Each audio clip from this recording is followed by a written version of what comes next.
Aí pela presença, tá, de todos. A gente, para quem não conhece ou não lembra, fui candidato pelo Partido Novo, né, em 2018, muita gente que ajudou na raça aí. E a gente teve uma oportunidade no partido de fazer a agenda do Sérgio nessa vinda para ele aqui na Coingá, tudo mais, também cheio. E a gente quis também prestigiar quem ajudou a gente, quem foi apoiador no momento. Poder ter um papo com ele para explicar um pouco do que está acontecendo em Brasília, várias coisas que a gente pode ter de informação de quem está de dentro, né? Uma ideia assim de conjuntura política. E além disso, né, eu e o Luiz, a gente tem o Luiz Lourenço, ele foi presidente da Secretaria do diretório municipal quando eu fui candidato. A gente saiu da eleição do ano passado e falou, pô, se a gente não fizer alguma coisa, não vai morrer aqui em Maringá, né? E pô, vamos fazer algo para viabilizar. Então temos trabalhado há um tempo aí dessas conversas e reuniões e aproximando de pessoas do bem, assim, que queiram fazer algo, uma política séria, e o Sérgio, ele já se enquadra nisso muito bem, ele sabe todos os feitos que ele fez, né? Então a gente ficou muito feliz, já agradecendo a presença dele e também a presença de todos aqui que puderam participar. Foi de última hora, porque foi de última hora também, a gente organizou, eu, o Luiz, o Diegão em 2, 3 dias, e apareceu o Diego Pavan também para ceder o espaço. E é isso, tá? O Luiz. Falo assim, obrigado pessoal pela presença de todos. A gente, como o Thiago falou, tem trabalhado aqui para essas eleições de 2024. Não é fácil, é uma eleição, a gente vai ter um cenário bastante disperso, bastante amplo, né? O que a gente busca aqui com a presença do senador é ter uma pessoa que venha falar de política para a gente continuar, ficar dentro desse cenário, né? Mas gostaria de agradecer a presença de todos, gostaria de agradecer a presença do Jean Marques. Jean, obrigado pela presença. Também do Diego por ter nos ajudado a organizar. Betinho, companheiro nosso também que vem trabalhando junto com a gente aqui nessa convergência. O Betinho não sei se vocês conhecem, escritor, engenheiro agrônomo, que é o principal da carreira dele, engenheiro agrônomo, e também tem trabalhado junto com a gente sempre com o mesmo propósito. Os objetivos nossos podem ser diferentes, mas o propósito é mesmo fazer as coisas certas. Agradeço também ao Daniel Malvese e ao Marcos Guerreiro, que já foram candidatos pelo novo vereador lá. São nossos pré-candidatos já. Foram candidatos a deputado estadual federal e são candidatos novamente. E, senador, muito obrigado pela disposição de estar aqui com a gente e por ter esse tempo aqui com a moçada. E além disso, assim, de 2018, o Luiz, a gente acabou ocupando espaço dentro do Novo. Agora, a partir desse próximo período, eu estou como presidente do diretório municipal, o Luiz como vice-presidente do diretório estadual, e alguns até lembram, conhecem o Edu Nery, ele também está com supra-acidente, não pôde participar. Mas ele também está como presidente do diretório municipal lá de Curitiba, né? Então a gente viu que, a gente tinha uma baita oportunidade de ter o instrumento que é o partido, assim, como sabe bem que um partido político às vezes pode ser uma bênção ou uma maldição, né? Dependendo de como faz.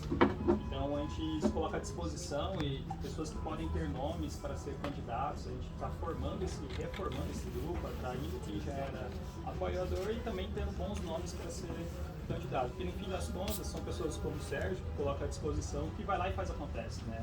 A gente que o partido a gente ajuda, mas se não tiver as pessoas lá, e por isso que se alinha muito com o objetivo que a equipe do Sérgio tem.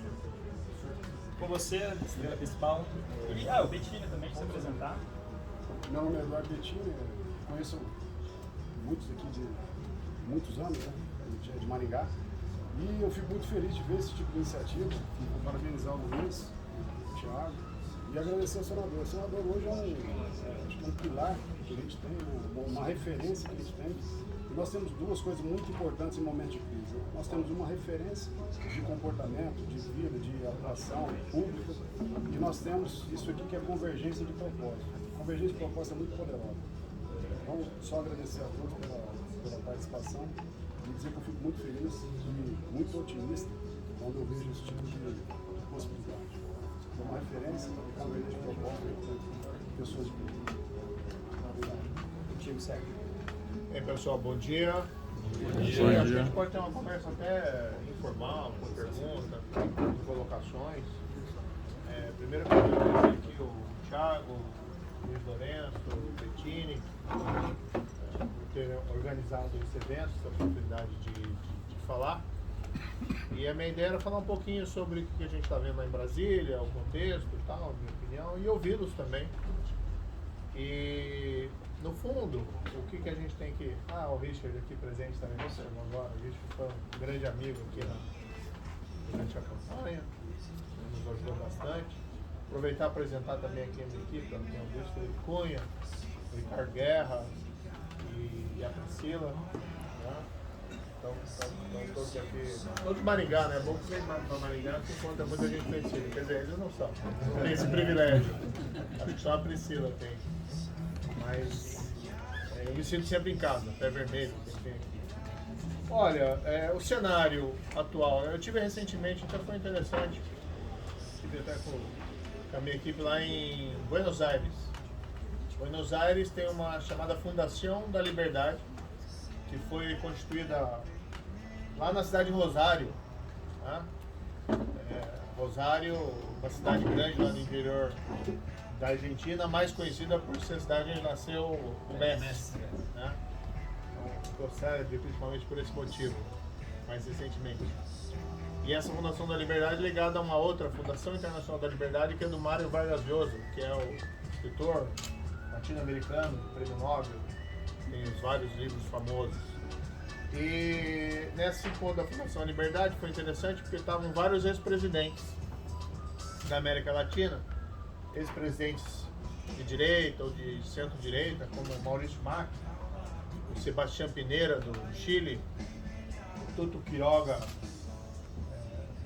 da Bolívia, e também estava lá o Felipe Calderón do México. E a conversa ali foi um pouco na linha que hoje a América Latina está com uma tendência mais para governos do lado da esquerda. Não é um problema de esquerda, direita e tal, mas o grande problema principal aqui é o populismo. O populismo, regimes aí populistas e que tem gerado dificuldade para os seus países. O Brasil é uma economia muito forte, muito grande, né? Então a gente já viu o Brasil passar por muitos períodos ruins, mas sempre persiste. Está lá, né? Consegue dar a volta por cima. Não tem aquele crescimento que a gente gostaria de ter. Acaba virando, a expressão que o pessoal está utilizando hoje em dia, um país sempre emergente. Né? Não consegue vencer essa etapa. Mas a gente tem que tomar muito cuidado com caminhos errados e oportunidades perdidas, porque as oportunidades não vão estar sempre aí. A gente tem que ser sincero, tem um mundo que é competitivo e o Brasil já há uns 30 anos vai perdendo esse espaço. Alguns períodos bons, e hoje a gente está num período bastante complexo. Eu falo brincando que eu lembro aqueles desenhos que tinha antigamente do a Liga da Justiça, né? E tinha o Super-Homem e tinha o Super-Homem bizarro, né? Que era um mundo bizarro, tudo do avesso. O Brasil hoje está numa situação que parece do avesso. Né? A gente, com todos os defeitos que tinha o governo anterior, e eu até era um crítico do governo anterior, mas algumas reformas foram implementadas numa direção certa. É a direção que pelo menos eu acredito, né? Numa direção de respeito à liberdade, iniciativa privada, uma ideia de reduzir o tamanho do Estado na economia, confiar num desenvolvimento baseado no investimento privado, que é onde, como deu certo no mundo inteiro. E agora a gente está vendo uma série de retrocessos desse novo governo. Vamos lá, paralisar a reforma do ensino médio, buscar alterar com decreto a lei das estatais, um governo que, do ponto de vista fiscal, tem se apresentado como irresponsável, apresentou lá um projeto agora recente, levou 100 dias para apresentar um projeto desse que apresentou, o tal do novo arcabouço fiscal, que é um projeto que, embora a gente possa ter uma série de dúvidas a respeito e tal, da qualidade dele, é um projeto que no fundo não para em pé. Esses dias esteve lá no Senado Federal um evento no qual era para discutir juros, inflação e crescimento econômico. Aí chamaram o Roberto Campos Neto, chamaram o Haddad, chamaram a Simone Tebet e chamaram uma série de economistas. Inclusive vários nomes consagrados, como o Armin Fraga, o Marcos Lisboa. E no fundo a reunião, pelo menos quem organizou a reunião, parece que o objetivo era pressionar o Campos Neto para a redução dos juros. Mas o tiro acabou saindo pela culatra até, porque 10 entre 10 economistas que ali falaram, pessoal qualificado, criticou, né, o governo, criticou a falta de um plano fiscal consistente. O próprio Arminio Fraga, que vocês conhecem, foi presidente do Banco Central, em um período difícil do país, que é uma pessoa respeitada, né, no mercado, utilizou uma expressão: temo que caminhamos para um fiasco. Então a situação não é boa, a situação é ruim. E o que nos cabe fazer lá no Senado? Eu fui eleito com um propósito específico, uma pauta, que não é a pauta do governo, então eu estou na oposição. Vou fazendo oposição. A oposição hoje no Congresso é minoritária. Acredito que será crescente, mas é minoritária. Quando teve a eleição ano passado, o pessoal dizia é um congresso de direita ou de centro-direita, o pessoal não contou muito com o fisiologismo. O fisiologismo é forte no Brasil, é a força política mais poderosa. Então, mesmo o pessoal eleito com um determinado perfil, às vezes caminha para um outro lado por conta dessas relações, né, com o poder que a gente conhece. Não é o meu caso, não é o caso de muita gente lá que tem um perfil que vai ser fiel às pautas que foi eleita. Mas hoje nós estamos na oposição, será crescente, imagino, e com isso a gente consegue evitar talvez alguns desses projetos mais complexos, mais complicados, como foi agora recentemente na Câmara, aprovaram lá o projeto de decreto legislativo para revogar os decretos do Lula que afetavam o novo marco do saneamento, ou a retirada de pauta lá do chamado PL da censura, o PL das fake news. Paralelamente, eu trabalho lá no Congresso com as minhas pautas específicas, que é apresentar projeto e caminhando de comissão em comissão, pré-aprovando. São processos legislativos demorados, mas a gente está conseguindo, né, com alguns projetos ali que são interessantes, mas projetos muito focalizados. Qual que é a ideia aqui desse almoço, de circular? Primeiro, ouvi-los. A gente precisa ter esse compromisso com o eleitor, de estar sempre em contato permanente e ouvir também as opiniões, as impressões de vocês. E aqui, deixar muito claro, não existe tabu. Tá? Pode falar qualquer coisa, pode discordar, pode achar que o governo é uma maravilha. Poxa, eu não estou gostando do governo Lula, pode falar isso, não tem problema nenhum. Tá? Talvez os outros...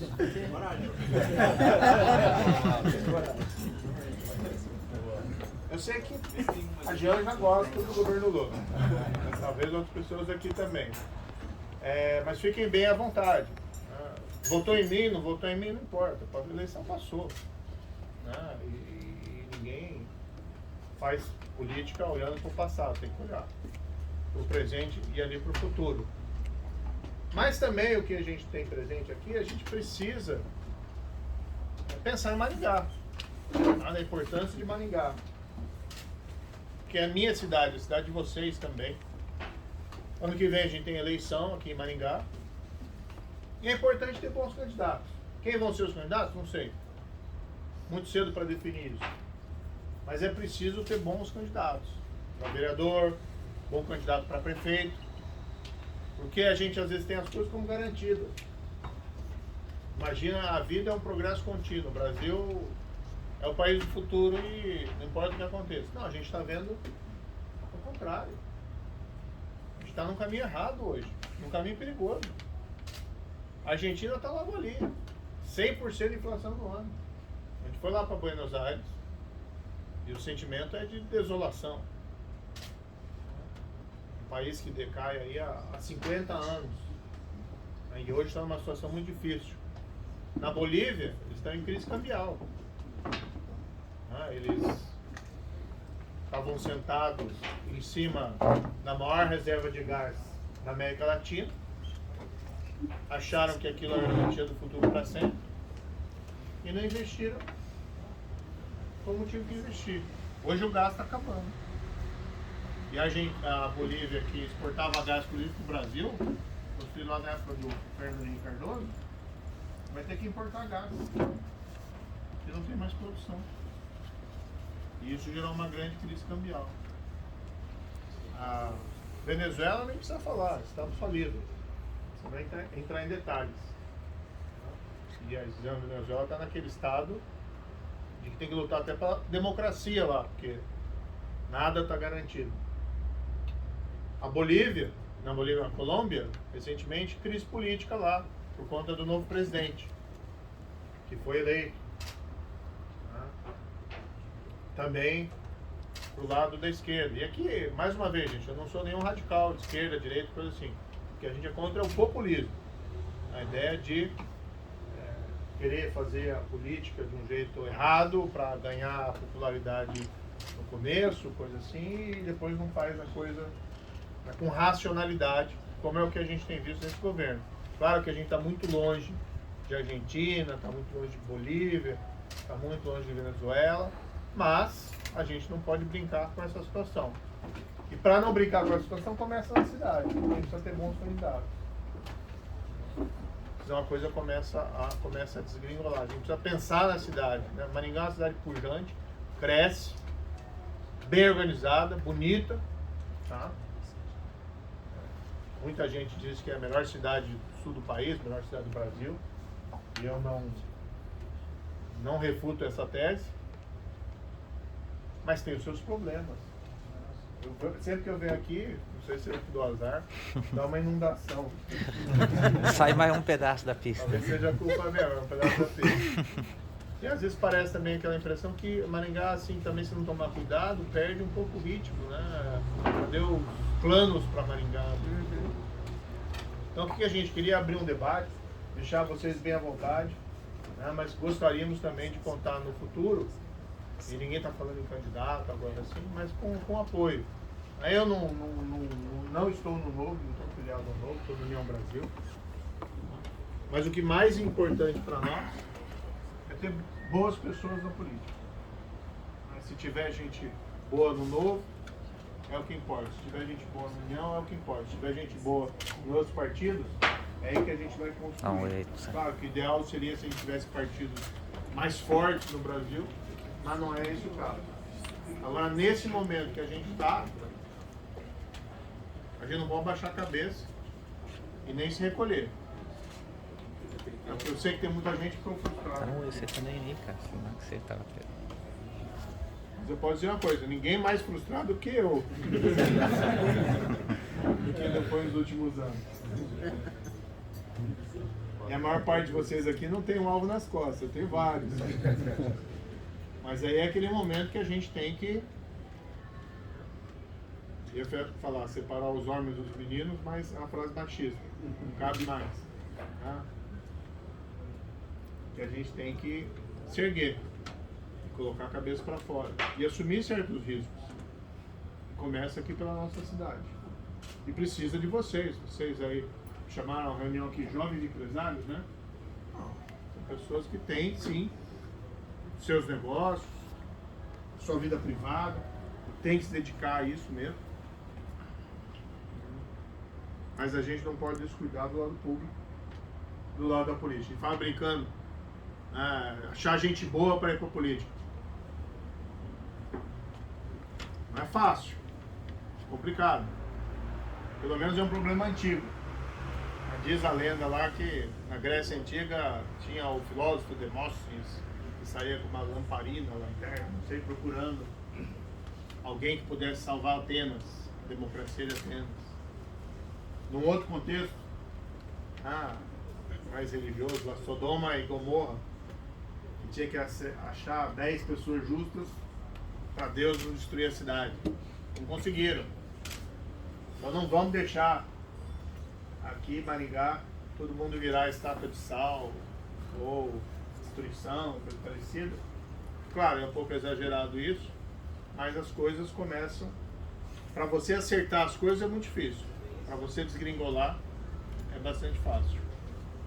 Então, obrigado pela atenção. Gostaríamos de contar com o apoio de vocês nesses anos vindouros. E vamos abrir para pergunta, debate, sei lá. Tá? Sérgio, boa tarde.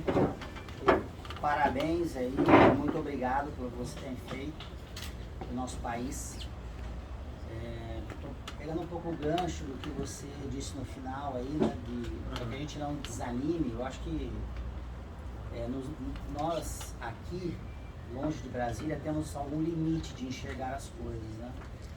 E eu, como um eleitor, como cidadão, vi um alento alguns anos atrás, que foi a jornada da Lava Jato. E essa jornada, ela começou a ter fim ali, pelo menos aos meus olhos, com a liberdade do Lula, com, enfim, a anulação aí, a condenação dele, do processo, enfim.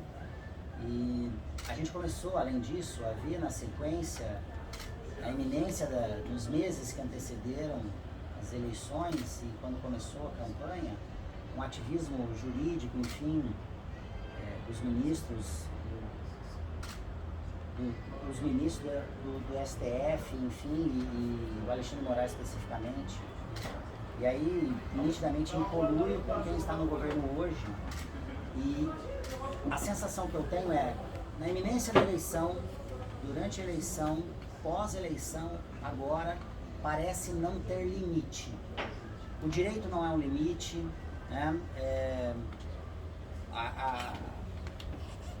O perigo, assim, não existe movimentação relevante da população e não existe movimentação, ao que parece, de um número relevante de agentes políticos em contrapor, né, a dupla ali, né, governo e STF, ou para ter, assim, a sensação que eu tenho é, a gente já viu muita coisa no passado, mas a sensação que eu tenho é que, de um passado recente, nada se compara com as discrepâncias, né, políticas e jurídicas que a gente vê hoje, né? Então, o que mudou da Lava Jato, da performance da Lava Jato, né, para o cenário que a gente vê hoje, e qual é o caminho para a gente conseguir contrapor, conseguir colocar o mínimo de limite para o que está acontecendo? Olha, houve uma reação muito grande quanto aos avanços que a gente teve do combate à corrupção e à própria Lava Jato. Parte envolve essas anulações e a gente respeita as instituições, evidentemente, inclusive o Supremo Tribunal Federal. Agora, uma série de anulações que são por motivos que nós não concordamos, né? São motivos formais e direito, na verdade, às vezes permite uma série de argumentações, nem sempre elas são procedentes. Mas para além da própria questão das condenações, a gente vê um avanço mais profundo. Porque até dá para pegar um exemplo, tem gente que é muito crítica à Lava Jato e tal, que teve abuso, teve excesso, eu particularmente discordo. Mas e essa movimentação do governo atual contra a lei das estatais? Absurdo. A lei das estatais, aprovada lá em 2016, o que ela estabelece?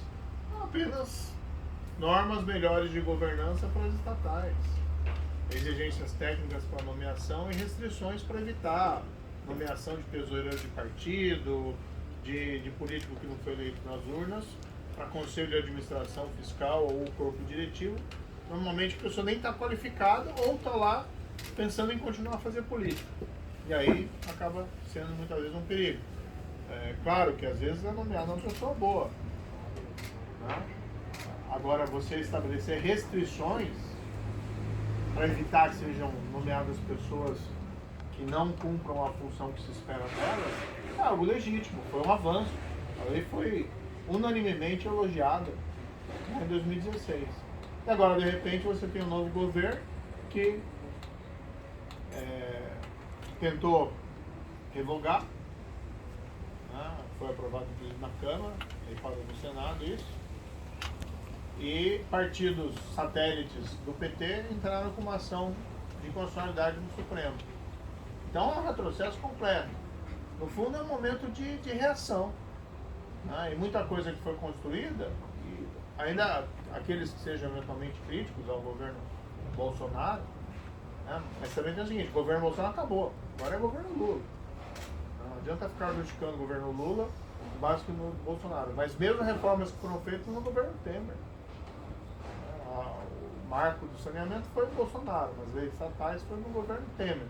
O teto de gastos, o ajuste fiscal que está sendo proposto, está colocado em letras garrafais, é um ajuste fiscal baseado em aumento de arrecadação de imposto. Assim, não vamos esconder as aparências. O governo não faz zero esforço para cortar gastos. Zero. É aumento de arrecadação de impostos, que às vezes nem eles mesmos sabem exatamente como pretendem fazer, mas estão tentando fazer aos poucos. E se diz, os economistas mais avalizados, embora a economia, vamos dizer, reconhecendo, não é uma ciência exata, dizem que mesmo se atingido lá cumprido o tal do arcabouço, ainda a conta não fecha. Há uma elevação da dívida pública para os próximos anos, pode chegar à beira de 85%. Então, na verdade, a gente está vendendo nosso futuro. Ou há essa reação vem do governo atual, também tem um governo atual que tem apoio em outras instituições. Agora, isso não significa que a gente pode baixar a cabeça. Né? Eu gosto de citar um exemplo. A gente vai apresentar um convite lá para ouvir no Senado a Maria Corina Machado. Para quem não sabe, a Maria Corina Machado é a concorre lá na Venezuela à presidência da República. Ela é a principal representante da oposição na Venezuela. E ela está lá fazendo o trabalho político na Venezuela, correndo risco de vida. Para participar de uma eleição que a gente sabe de antemão que provavelmente vai ser fraudada. Está lá. Está fazendo o seu trabalho. A gente está numa situação difícil aqui, por uma série de fatores, mas muito mais confortável. Hoje não pode deixar chegar naquele ponto. Acho que assim, o golpe